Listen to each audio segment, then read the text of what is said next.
I remember when Griffin approached me for Bader Lane Productions because, well, first it was an email, which is very basic, saying, we need to talk. And I immediately make a hole in my schedule for any of those, we need to do something conversations. Don't abuse it, anyone watching this video right now. But we sat down in beautiful sunlight on a picnic bench by Lake Ontario. And Griffin went over what their vision was for Bader Lane Productions. And I saw immediately a value for the student body beyond just this one moment.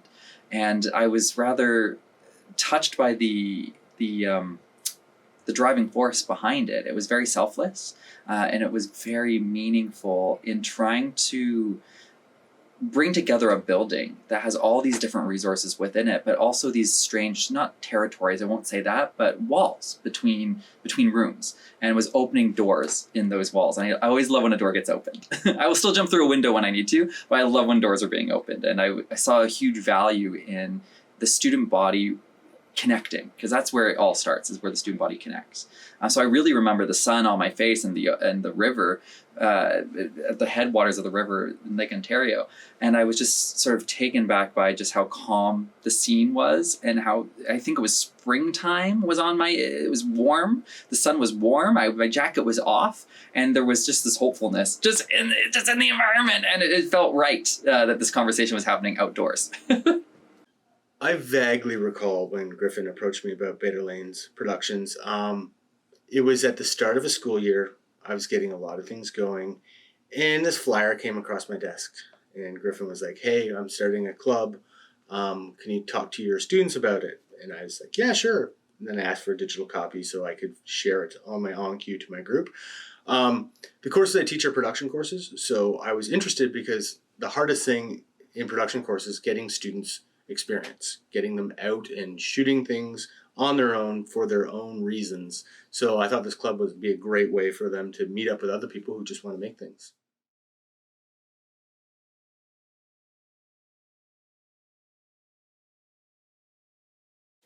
Bader Lane Productions is a student-run, student-funded, student-organized club at Queen's.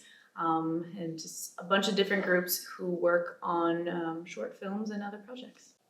In my own words, I'd say this is the best creative outlet if you are looking for short films.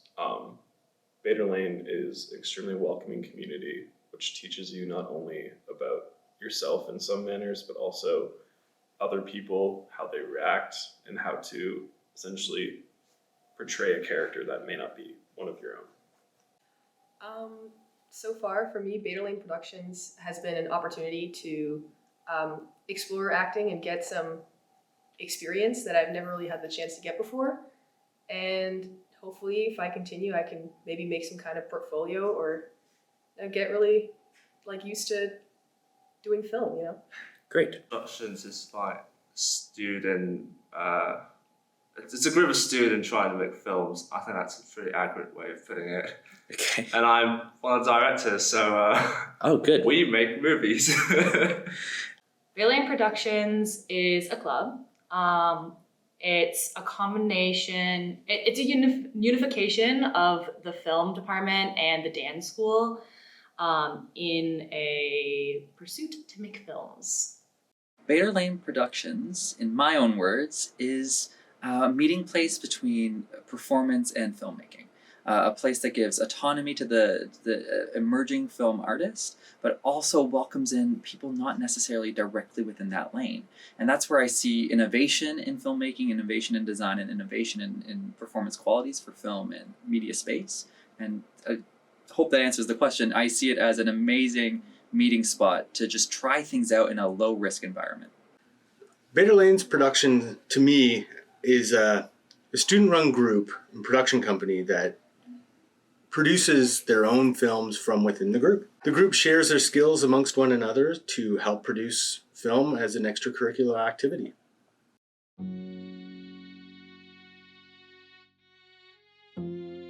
I do think it needs to exist because it is all student run. I think it's very important to give students and young people the opportunity to be able to run something as big and important as this. A lot of the clubs at Queen's are run by professors or kind of older people with academic authority.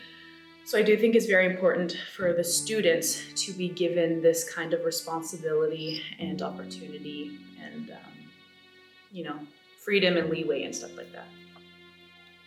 This club is necessary, I think. There's a lot of power it brings to students, and it shows creative outlets. It also allows us to essentially have responsibility versus other clubs which are run by greater power in the sense of like a professor or something like that. So I think by having this type of club, it allows students to put their own pieces out there and to not be characterized by someone with a more sophisticated outlook on life as determined by a university. I think it definitely needs to exist because honestly, I don't know where I would have gotten this kind of experience if it didn't exist. If it didn't exist. And I like in class, it's a bit different. There's limits to, I guess, creativity. They're slightly different projects. And I don't know if I'd be like as motivated to continue trying to act if I didn't have this club to join. I think it's incredibly beneficial for filmmakers to gather as a group, just making things together. And I think Bader Lane Production is very beneficial for students who want to get into this kind of work. Yeah. I think this club needs to exist because I think like creative people need an outlet to meet and make creative things. Like it's an excuse to do so. And I think Queens has been lacking in that. There are some clubs that do it, but I think our format like makes it easier for like lots of people to learn and kind of get together and create cool projects.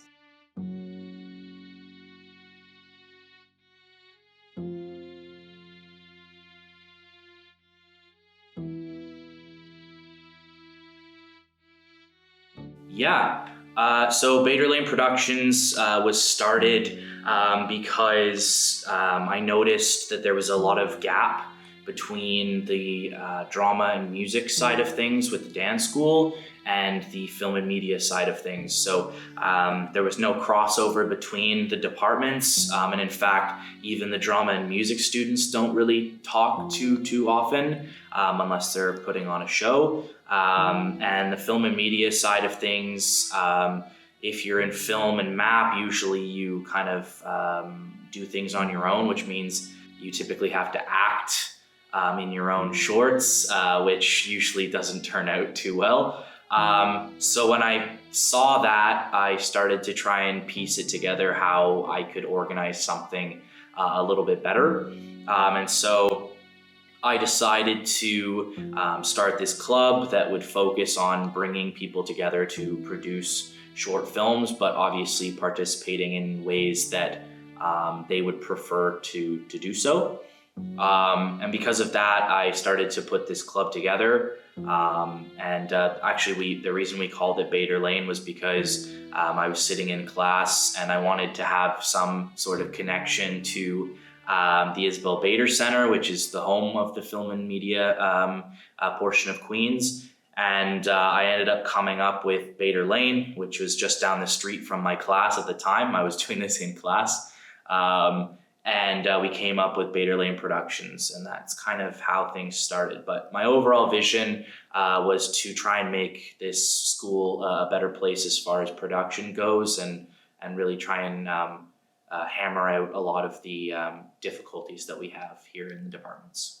When the Bader Lane production was pitched to me, I was a new professor, so I was nervous a little about coming in as an advisor on the creation of a club because I'm a term adjunct. I am here as a part-time professor. I'm not here for I want to be here for the long haul, but I may not be, and that's just the nature of contract work. And my thought on it was, I want to make sure this has longevity, that this has history within the dance school, that we're at the beginning of something that will continue on for generations. I very much believe in the Indigenous ways of thinking, of looking back to look forward and to think about the next generation many down the line, not just in this exact moment. So when I was first advising Griffin, I really wanted to say, well, what is your hope for the future of this club? Not just now starting it, but what is your plan for succession? What is your plan to make sure it continues going after your time here is done? And my opinion on this hasn't changed in any negative way. It's only grown, that I'm seeing students involved. I went to the first meeting and the electricity in the room, the want to be there, was energetic. It was fire. It was life giving, and seeing that reaction from the student body really signaled to me that this was the right club to be made at the right time. And I'm really excited to see, now that we're a year and a bit in, it continue. I'm excited to see it move into that next stride as a club and association, into being a jumping, what's the word I'm looking for? A diving board, a vaulting board for students to show their work. And we're already seeing some of the projects being made in it appearing in film festivals in Kingston. And that connection point is so key. That's not just about the moment here, but the moment beyond our walls. And clubs that can do that, they're the ones that you want to keep around. They're the ones you want to see and fund into the future. So already seeing, just in such a short time of this club's establishment, this type of interactivity beyond the walls of Queen's and the Queen's student body is extremely promising. So I'm just as excited as I was in that first meeting to see what's next. It's an exciting ride, and it looks, thankfully, that the track's already laid for that roller coaster forward. Sometimes in new clubs like this, the track's being laid as you go. And you can do it, but you can really burn out really fast doing that. And it seems that they are thinking ahead for that next gen coming up, and you can see a care for it. So I'm really excited to see the next heights that the club can get to. I do remember my thoughts on the ideas. It was, I really like the initiative to do this. When I was an undergrad, I had a group of people that we just liked making things together. So I had a self-determined group that did that on its own.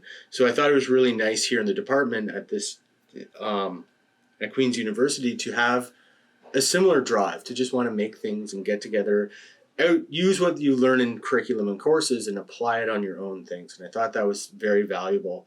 And I still have those ideas. I still think that. I still think it's warranted self-motivation to make things, because outside of school, you need that to keep making things.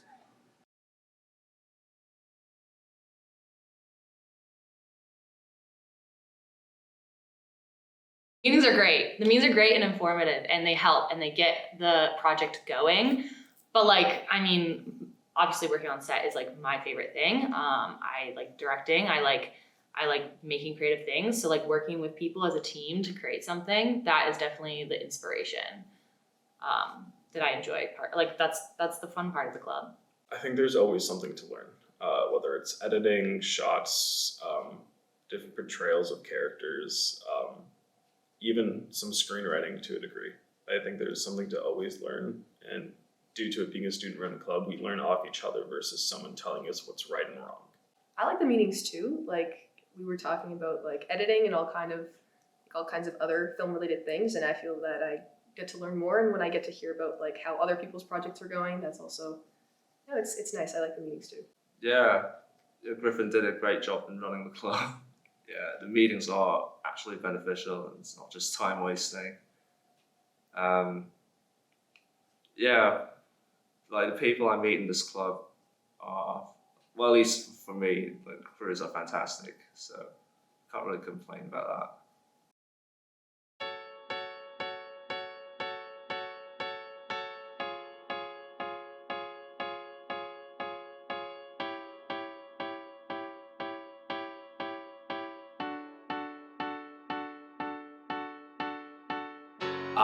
No, there was a lot of difficulties. Firstly, just trying to secure the club in the departments has been super difficult. It's still kind of an issue today. We are definitely moving forward with things a lot more than we were when we first started. Trying to get professors and students interested in the club was definitely very difficult. I remember sitting down with one of my professors, Joe Pagnan, when I was starting to really actually formulate a plan for the club. We sat down for a coffee, and they told me that it was a great idea and that I needed to pursue it. And after that, I just ran with it. So trying to book rooms, schedule times, get other students involved, super difficult process. Getting insurance, we still don't have a secured insurance right now, but just trying to find ways to get insurance for some of the projects has been very interesting, very difficult. Booking rooms, surprisingly, is pretty difficult. We definitely have succeeded though. We got Sterling Hall, which is right on Bader Lane, which was a huge win for me when I finally was able to book that. And just trying to keep students interested, and just kind of trying to get as much outreach as possible, and make sure the films get done. Making sure the films get done is probably the most difficult portion. Last year we shot 4 films, 2 of which are still being edited right now. One of which is done. 3 of them are done, and the other one's waiting.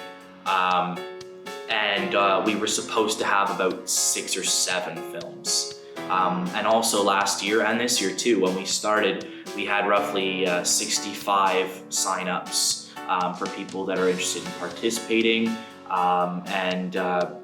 We don't have as many people come to the meetings and such. Just I think people are very difficult to time with their classes and things like that. So that's definitely been a really difficult process that way. But I mean, our Instagram within a year had 280 followers, which is pretty crazy. One of the films that we produced with the club was just accepted to Reel Out and was shown there. So I mean, we're pushing along, and there's definitely a lot to be said about this club and why it exists. And to be honest, we are really succeeding, I think, in a lot of aspects, and we're really showing, the faculty here at Queen's, and also just the community here in Kingston, that this club needs to exist, and that it's progressing well.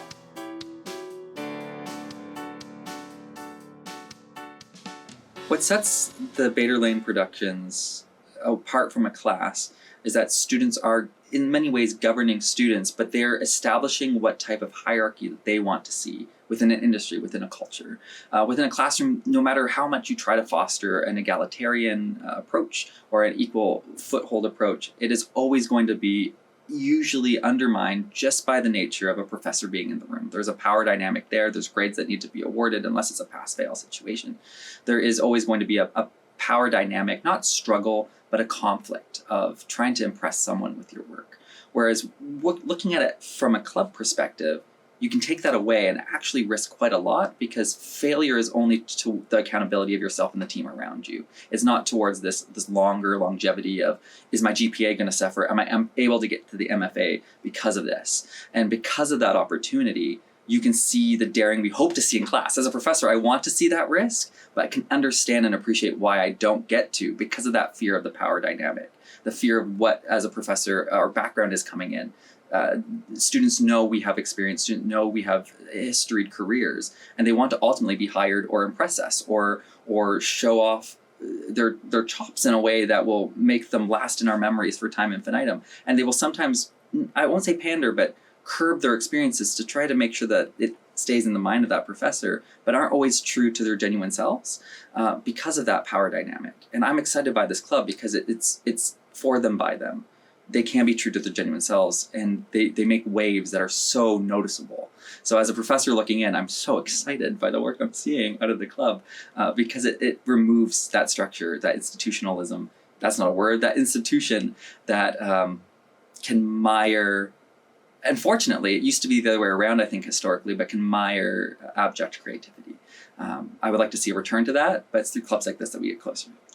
From a professor who teaches cinematography and production, I see it as like enrichment, like in high school enrichment course. Like, it is where you take what you've learned in class and you apply it in reality with a bunch of other people applying what they've learned in courses as reality. In terms of running a course, and a production course specifically, recreating real world production experiences is the hardest thing.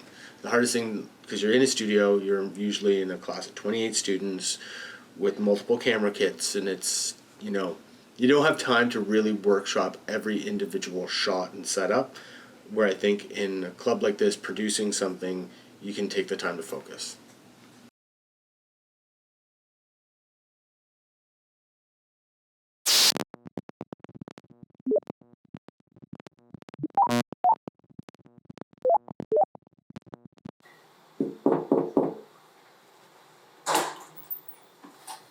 How goes it? Good. Welcome to my room. There's not much to really see.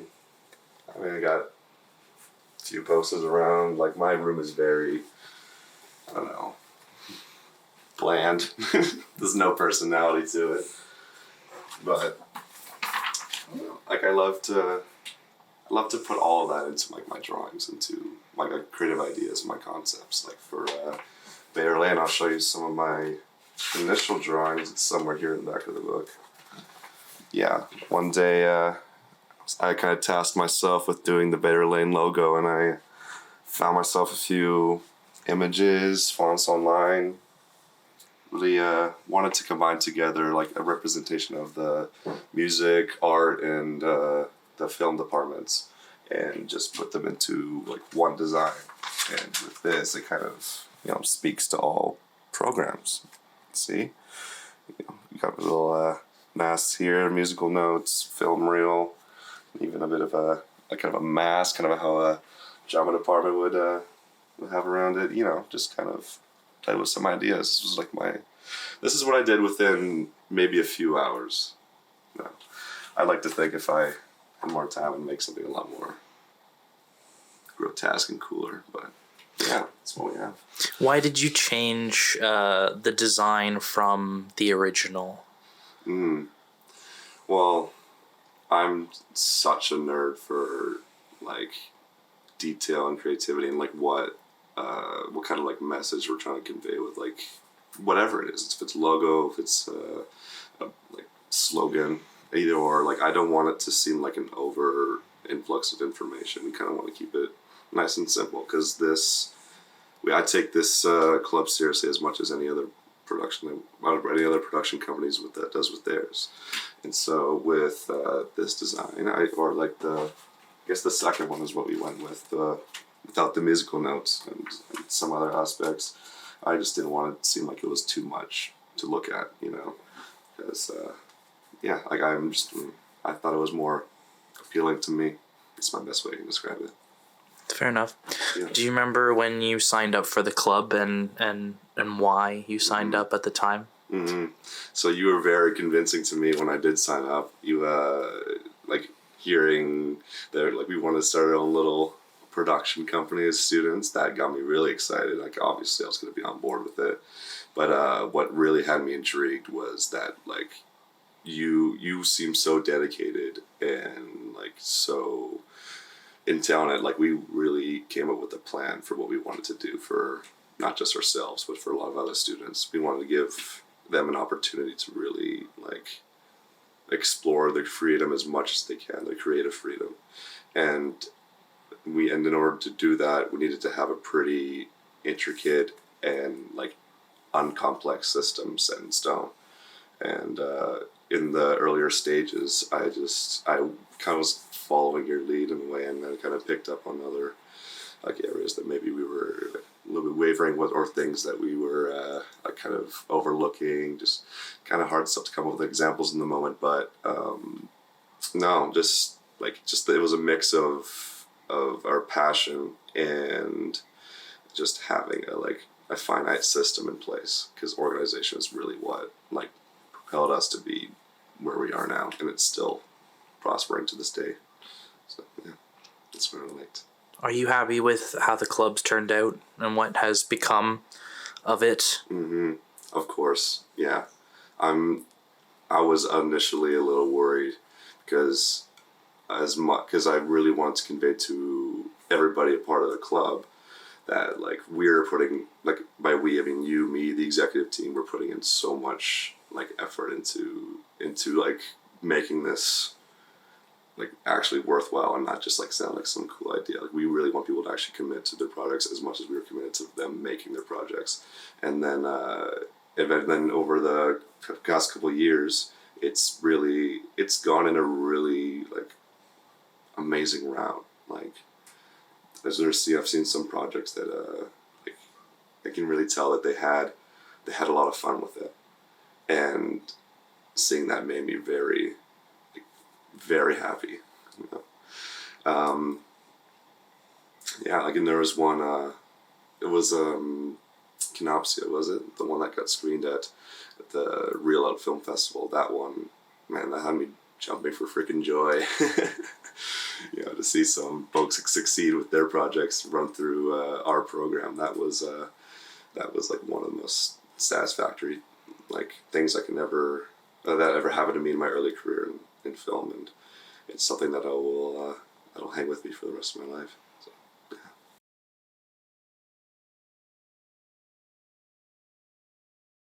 Director. I was also cameraman. I'm doing a lot of stuff. Like me and my crews. I'm co-directing with Noah, another director of mine. So we kind of just sit together and think of how to shoot stuff. But we're technically the directors, but everybody has a hand in doing stuff. Yeah, that's a good question. The biggest achievement that I am the most proud of is just starting the club. The fact that it exists to this day. We have our own logo, we have our own YouTube channel, we have Instagram. The fact that this club exists at all in any kind of way is probably my biggest achievement.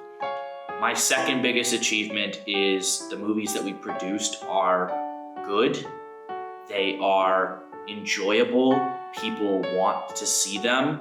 And because of that, we got accepted to the Real Out Film Festival, which was probably one of the biggest achievements that I've ever had producing a project. And I'm really, really proud of that. But I'm proud of all of the films. If you can get in this club and sometimes have no idea how to make a film, and you produce something this good, you deserve to be recognized, and that's probably one of my proudest achievements for this club.